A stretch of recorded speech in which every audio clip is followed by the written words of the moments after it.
Games Plus Arcade tersedia hanya di RCTI Plus Super App. Mainkan sekarang.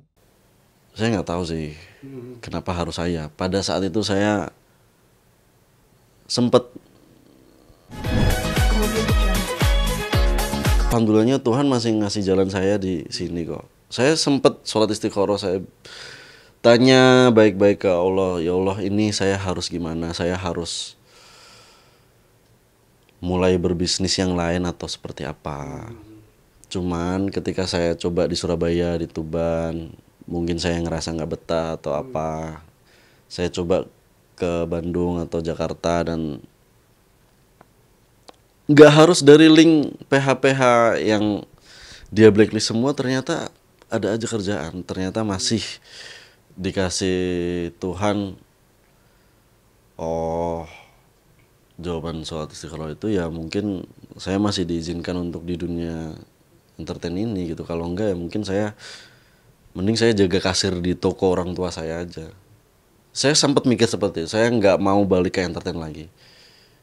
Artinya ada trauma yang mendalam dari kamu kah, dan setelah kamu keluar dari manajemen dia emang kehidupan kamu berubah 180 derajat kah, atau seperti apa? Bukan trauma lagi mas, saya pernah mau bunuh diri. Saya ngerasa pada saat itu kayak kenapa harus saya gitu. Saya tanya ke orang tua saya, kenapa harus saya yang ngalamin hal ini gitu. Teman-teman seperjuangan saya ada Riza Syah, Rizky Bilar, siapapun itu, Haris Friza, Adi Sky, nggak ada yang ngerasain ini kok. Semuanya saya nggak tahu sih kenapa harus saya. Pada saat itu saya sempat mempertanyakan itu kepada Allah gitu. Ya mungkin orang punya jalan rezeki masing-masing, punya challenge-nya masing-masing, dan ternyata memang saya bisa kok ngelewatin ini semua. Ceritanya udah pernah kamu cerita ke siapa aja, dan mungkin apakah kamu simpan selama ini atau pernah kamu menceritakan ke orang untuk mendapat jalan keluar dan kamu bisa survive sampai saat ini? Saya lebih memutuskan untuk diam sih. Saya lebih memutuskan untuk diam selama ini karena ya. Maksudnya kenapa? Mungkin kamu ketakut kah atau seperti apa? Ya gini aja mas. Saya nggak ngapa-ngapain aja saya diganggu. Gimana saya ngapa-ngapain gitu? Ini saya cuma nge-repost juga postingan Kak Luna kan, atau kasus-kasus yang Kak Luna. Saya nggak ikut ngapa-ngapain. Saya tiba-tiba juga di DM. Padahal udah nggak temenan juga di sosmed, di Instagram juga. Saya nggak tahu gitu, kalau sama orang lain dia nggak ada berani-beraninya, maksudnya biasa aja gitu. Kalau sama saya tuh dia berani banget. Apa mungkin dia merasa terancam karena mungkin kamu ini salah satu orang yang paling dekat dan mengetahui sejarah kehidupan dia atau silsilah kehidupan dia, atau mungkin seperti apa? Merasa terancamkah dia, atau Intinya saya bukti-buktinya nih? Intinya saya orangnya tahu balas budi mas. Saya ngerasa dia juga Tapi orang. kamu merasa bahwa dia merasa terancam nggak dengan kehadiran kamu nih? Ya, saya melihat dia seperti itu karena saya orangnya itu selama dia nggak ganggu saya nggak akan ngapa-ngapain gitu. Saya orangnya gitu, saya nggak mau diusik lah gitu. Tapi ketika saya diusik ya saya baru speak up gitu loh. Tapi ini kan konteksnya bukan keinginan saya juga untuk ayo speak up. Ini banyak banget ini netizen bahkan TikTok Ya, sekarang kan yang lagi baru, rame nih, iya lagi TikTok ngebahas yang ini. Kamu mungkin sendiri menanggapinya apa, terganggu-kah dengan komentar-komentar netizen atau desakan-desakan netizen yang menyuruh kamu untuk speak up, atau seperti apa? kalau saya orangnya menunggu hukum karma berlaku. Mungkin ini karmanya gitu. Udah mulai karmanya itu berlaku karena ya nggak perlu saya yang speak up pun kayaknya udah dibuka sama Tuhan ya, perlahan-lahan ya.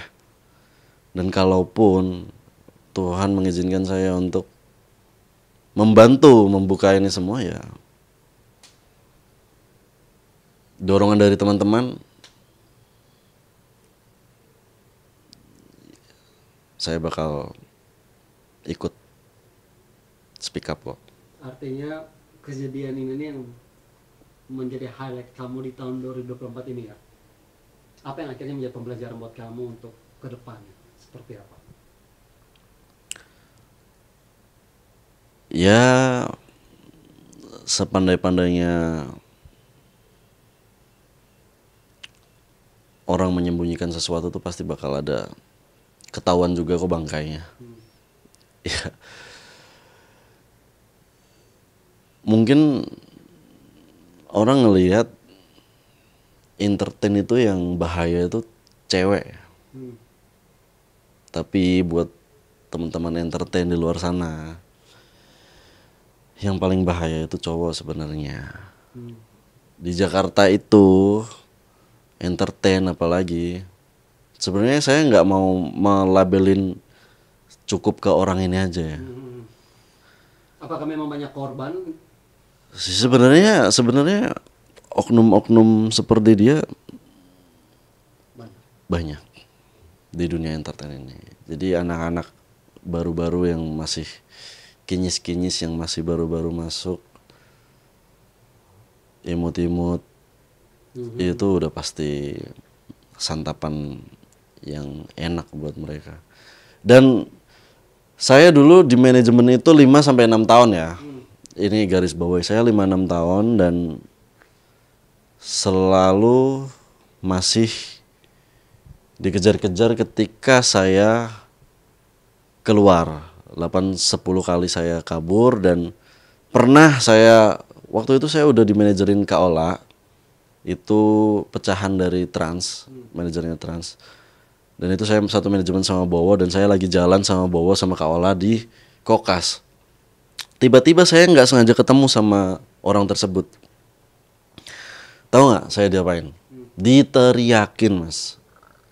Dia di setiap ketemu dia itu sistemnya seperti itu. Siapapun orang yang ngerasa musuhnya dia, coba lihat manajemen yang lain yang dulu pernah bermusuhan sama dia. Ada manajemen saya yang dulu Baes atau yang lain itu, setiap ketemu sama dia, dia akan permalukan gimana pun caranya. Pada saat itu saya diteriakin di Kokas itu dan itu saya dikejar sama dia, itu saya kejar-kejaran sampai dibantu sama satpam sama Bowo.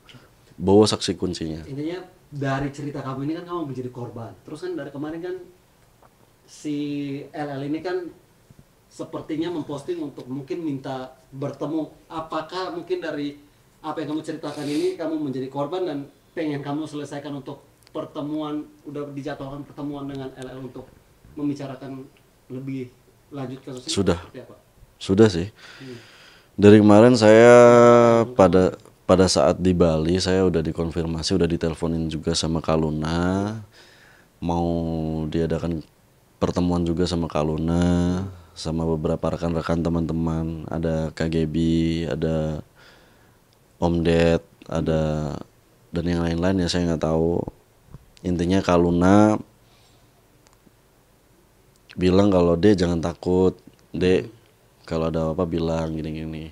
Oh ya udah Kak, nanti sampai Jakarta aja. Udah janjian, udah nunggu kapan titik temunya. Yang pasti Kaluna bilang ada banyak pihak yang mau nolongin. Ya maksudnya se-urgent apa sih sebenarnya kok ini harus ditolong gitu ya kan? Saya juga selama ini diem-diem aja juga sebenarnya nggak kenapa-kenapa gitu, karena ya kenapa-kenapanya itu udah dari beberapa tahun yang lalu, udah saya nggak bisa syuting sinetron FTV. Coba cari beberapa PH sinetron FTV yang pada saat itu saya sebenarnya masih kontrak. Salah satunya Star Vision, nggak berani syutingin saya. Mau dikatakan bahwa ini salah satu penghambat karir kamu di dunia entertain kah? Ya nggak pernah syutingin saya tanya alasannya karena takut nanti orang itu ganggu di sini, nanti di lokasi kamu diganggu ini. Ya udah, rezeki nggak di situ doang. Ya udah, saya juga ya saya Tapi itu nggak buat ikut. kamu patah semangat ya, dan keep fighting sampai sekarang. Ya awal-awal patah semangat, Oh iya. awal-awal ya itu yang saya bilang, saya istikharah, saya bilang saya awal-awal sempet berpikiran untuk nggak di dunia entertain lagi. Ya maksudnya struggle saya yang butuh bantuannya itu pada saat itu gitu, di tahun-tahun itu gitu. Cuman kalau Tuhan nyuruh saya buka di tahun sekarang, udah mau tahun 2025, ya saya nggak tahu nih kejutan apa di tahun 2025 ini. Tuhan mengizinkan saya untuk mulai ditanya-tanya lagi sama orang, ya wallahu alam, mungkin ini waktunya. Apa yang paling mengubah hidup kamu ketika kamu terlepas dari dia? Apakah memang akhirnya kamu down atau kamu akhirnya bisa bangkit berdiri sendiri? Damai, yang aku rasain damai. Ya bayangin selama 5-6 tahun hidup kayak robot, gimana sih? Iya, bisa tanya teman-teman satu manajemen saya dulu, pada cabut semua kok. Siapa yang tersisa? Nggak ada. Aditya Zoni, adiknya Amar Zoni juga udah cabut tuh. Maksudnya kalau memang orangnya benar, harusnya kan anak-anaknya juga nyaman gitu loh. Nah ini apa gitu loh, sempat bikin boyband juga atau apa, nggak ada ujungnya. Ketika saya tuh udah 3 kali mau jeder gitu ya, Bang Fik ya. Setiap momen mau jeder, saya bisa bilang dia sendiri malah yang sengaja untuk ini nggak boleh jeder. Maksudnya ya dia pengennya kita di level yang nggak boleh sampai bener-bener naik. Kalau bener-bener naik, dia ngerasa terancamnya mungkin seperti apa kita nggak pernah tahu gitu loh. Maksudnya kok anak sendiri dia nggak pengen sih gitu loh. Dan tujuan dia bukan ngejadiin anak, ini dia kayak obses ke yang lain, saya juga nggak tahu. Oke, jadi mungkin akhirnya jadi pembelajaran kamu dari manajemen lama kamu, tapi akhirnya kamu berani bangkit dan bersinar kembali dengan bukti kamu dapat beberapa tawaran film, series, juga beberapa sinetron, dan juga pekerjaan-pekerjaan di luar itu. Seperti apa akhirnya kamu mempersiapkan diri kamu dan mental kamu untuk menjalani tahun 2025? Ya alhamdulillah, semakin hari semakin dipertemukan orang baik. Ya kesempatan itu nggak datang 2 kali, dan kesempatan selalu datang di beberapa orang yang kita nggak pernah sangka, yang mungkin dulunya kita nggak akrab atau apa, ternyata dia yang bawa rezeki ke kita nggak pernah tahu yang dulunya seperti apa. Bahkan nggak cuman di entertain, tiba-tiba ada syuting atau tiba-tiba ditawarin Mas Rudi Sudjarwo jadi peran utama, kita nggak pernah tahu. Orang seidealis beliau bisa memberikan kesempatan, ya siapa sih Dede Satria, kita nggak pernah tahu gitu loh. Ya tiba-tiba ada beberapa tawaran yang lain, nggak cuman di entertain, di politik juga. Di politik juga belajar. Ya kita sekarang gini aja deh, di entertain aja saya ngerasa saya itu dapat rezeki itu di orang-orang yang saya nggak pernah sangka gitu. Gimana di tempat lain, di bisnis atau di politik, ya saya sekarang prinsipnya ngebantu orang aja. Ketika kita bantu orang tulus, ya mungkin suatu saat bakal dibantu balik, kita nggak pernah tahu. Kita bantu si A, mungkin kita bakal di orang ke Z yang bakal bisa bantuin kita nggak pernah tahu. Jadi jangan pernah remehin orang lain, jangan pernah underestimate orang lain, dan mungkin musuhmu pada saat itu juga bisa menjadi orang yang akan membantumu suatu saat nanti seperti itu Ada sih. rencana untuk liburan? Oke, mungkin untuk liburan akhir tahun sendiri ini mungkin kamu punya berencana liburan akhir tahun kemana sih? Mau menghabiskan akhir tahun di mana kamu? Kayaknya di Jakarta sih, kayaknya masih liburan sih di Jakarta aja. Teman-teman sih kayaknya mau ngajakin bakar-bakar. Kalau nggak di Sudirman ya paling di daerah Kemang sampai nanti. Cuman kalau memang jadi sebelum liburan Natal atau iya liburan Natal atau apa namanya tahun baru ini kalau jadi sih balik ke Tuban kalau jadi. Oh, jadi pengen ngumpul bareng keluarga lagi? Iya kalau jadi sih. Cuman kalau misal memang ada agenda di sini sih, apalagi kan bentar lagi promo yang Rumah Teteh itu, jadi Banyak promo film ya, banyak job, masih banyak job artinya ya untuk di Jakarta sendiri. iya promo buat yang bulan Februari nanti. Jadi masih tentatif sih. Apalagi harga tiket kan nggak semahal biasanya kan, ini sama Bapak diturunin harganya. Oke.